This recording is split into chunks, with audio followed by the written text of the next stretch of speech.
আজ আমি নিয়ে এলাম সকলের জন্য বিফ বিরিয়ানি।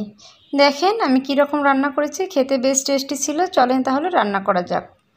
প্রথমে মাংসটা সুন্দরভাবে ধুয়ে ছাকনাতে ছেঁকে রেখেছিলাম। মাংসটা আমি প্রেসার কুকারে সিদ্ধ করে নেব বা রান্না করে নেব।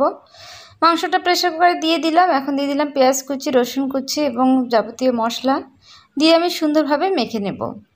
মেখে আমি চুলায় বসিয়ে দেব। বসিয়ে দিলাম। এখন আমি বিরিয়ানির চালটা ধুয়ে নেব। ধুয়ে আমি ছাকনায় ছেঁকে রেখে দেব পানি ঝরানোর জন্য। দেখেন আমি কীভাবে ধুয়ে নিচ্ছি, একদম টলটলে পানি আসা পর্যন্ত ধুয়ে নিচ্ছি। এখন আমি মাংসটা যে চুলায় দিয়েছিলাম সেটা একটু নেড়েচেড়ে কষিয়ে নেব। মাংসে যতটা পানি উঠেছিল সম্পূর্ণ পানিটা শুকানোর পর আমি দিয়ে দেব মাংসের জন্য পানি।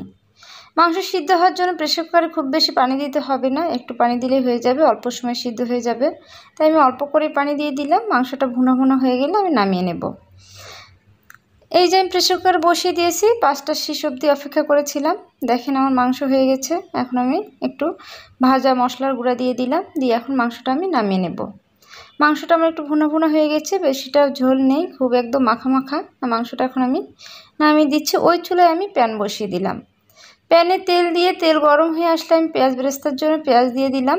দেখেন পেঁয়াজ আমি দিয়ে দিয়েছি, একটু হালকা নেড়ে চেড়ে পেঁয়াজ বেরেস্তা হয়ে গেলে পেঁয়াজটা আমি উঠিয়ে নিলাম। ওই তেলে আমি দিয়ে দিলাম কাঁচা মশলা, 2 টুকরো সাদা এলাচ, 2 টুকরো তেজপাতা এবং 2 টুকরো লবঙ্গ। সঙ্গে দিয়ে দিলাম আমি পেঁয়াজ বাটা, আদা বাটা এবং সামান্য জিরা বাটা। এগুলো সুন্দরভাবে নেড়েচেড়ে আমি একটু ভেজে নেব। ভাজা হয়ে গেলে আমি দিয়ে দেবো পানি ঝরানো চাল। আগে থেকে আমি পানি ঝরিয়ে রেখে দিয়েছিলাম, সে চালটা দিয়ে দিলাম। এখন সুন্দরভাবে নেড়েচেড়ে ভেজে নেব।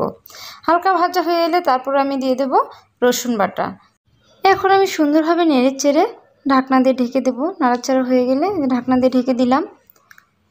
এই যে এখন আমি আবার ঢাকনা উঠিয়ে আবার নেড়েচেড়ে দেবো। চালটা যত সুন্দরভাবে ভেজে নেবেন পোলাওটা তত বেশি ঝরঝরে হবে। ভাজার উপরে সব কিছু নির্ভর করবে। আপনি যতটা ভেজে নেবেন ততটাই সুন্দর হবে, এই জন্য একটু ভেজে নিতে হবে বেশি। দেখেন আমার কতটা ভাজা হয়ে গেছে।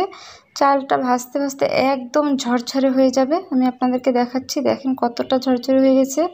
একটা চালের সাথে আরেকটা চাল কখনোই গায়ে গায়ে লাগবে না, এমনটা হয়ে যাবে। তারপর আমি দিয়ে দিলাম পানি পরিমাণ মতো, সঙ্গে দিয়ে দিলাম কয়েকটা কাঁচামরিচ।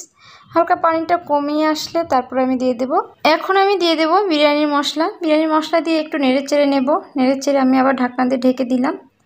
আমি আবারও নিয়ে আসলাম আপনাদের সামনে একটা লং ভিডিও। সম্পূর্ণ ভিডিওটি সবাই দেখবেন, কেউ স্কিপ করে দেখবেন না, সম্পূর্ণ ভিডিওটি দেখার অনুরোধ রইল।